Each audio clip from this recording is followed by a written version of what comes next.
India ने पाकिस्तान को तोड़ के बांग्लादेश को बनाया था, बांग्लादेश को तोड़कर एक अलग देश बना है। শেখ হাসিনার পতনের পর বাংলাদেশ ভারত সম্পর্কে অনেকটাই ভাঙন ধরেছে।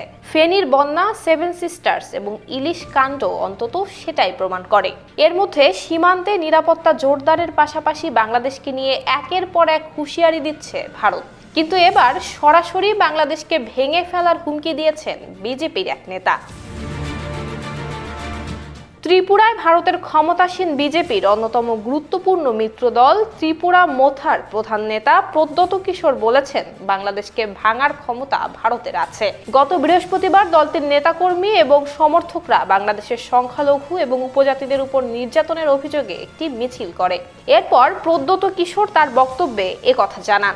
ওই নেতা বাংলাদেশকে ভেঙে আর এক নতুন দেশ তৈরির হুমকি দিয়েছেন। তিনি দাবি করেছেন, ভারতের সেই সক্ষমতাও আছে। এর পাশাপাশি তিনি দাবি করেন, যদি ত্রিপুরা সাহায্য না করত তাহলে বাংলাদেশও হতো না এবং মুক্তিবাহিনী বলেও কিছু থাকতো না। প্রদ্যোৎ কিশোর আরো বলেন, আজ মুসলিমরাও আমাদের হিন্দু মন্দিরগুলো রক্ষা করে, আমাদের রাজবাড়িতে এখনো নামাজ হয়। এটি ভারত এবং আমাদের সংস্কৃতি। 250-টিরও বেশি ডিজাইন অপশন নিয়ে ওয়ালটন স্মার্ট ফ্রিজ, বোঝে আপনার প্রয়োজন। কিন্তু দেখা যাচ্ছে বাংলাদেশের মানুষ এই বিষয়টিকে শ্রদ্ধা জানায় না। তিনি আরো বলেন, বাংলাদেশিরা এখন ভারতের বিরুদ্ধে স্লোগান দিচ্ছে। তারা বলে তারা নাকি ত্রিপুরা এবং উত্তর পূর্বাঞ্চলীয় রাজ্য দখল করবে। আমাদের সবাইকে ঐক্যবদ্ধ হতে হবে এবং সরকারকে চাপ দিতে হবে তারা যেন বাংলাদেশের বিষয়টি জাতিসংঘে উত্থাপন করে। বিজেপির মিত্র দলের এই নেতা বলেন, ভারত চুপ ছিল কারণ শেখ মুজিব এবং শেখ হাসিনা ভারতের বন্ধু ছিলেন, কিন্তু এই বন্ধুত্ব এখন আর নেই। যদি বাংলাদেশিরা আমাদের চ্যালেঞ্জ জানাতে পারে, আমি তাদের মনে করিয়ে দিতে চাই, পাকিস্তান ভেঙে ভারত বাংলাদেশ তৈরি করেছে।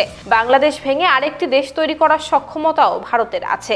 যদি তারা সংখ্যালঘুদের উপর হামলা বন্ধ না করে, আমরা চুপ থাকব না। তিনি দাবি করেন, তার পরিবার আগে ব্রাহ্মণবাড়িয়া, খাগড়াছড়ি, কুমিল্লা এবং চট্টগ্রামকে শাসন করত। ওই সময় সবাই মিলেমিশে থাকতো, কিন্তু এখন সেই অবস্থা নেই। নুসরাত জাহান মেহেক, জয় জয় দিন।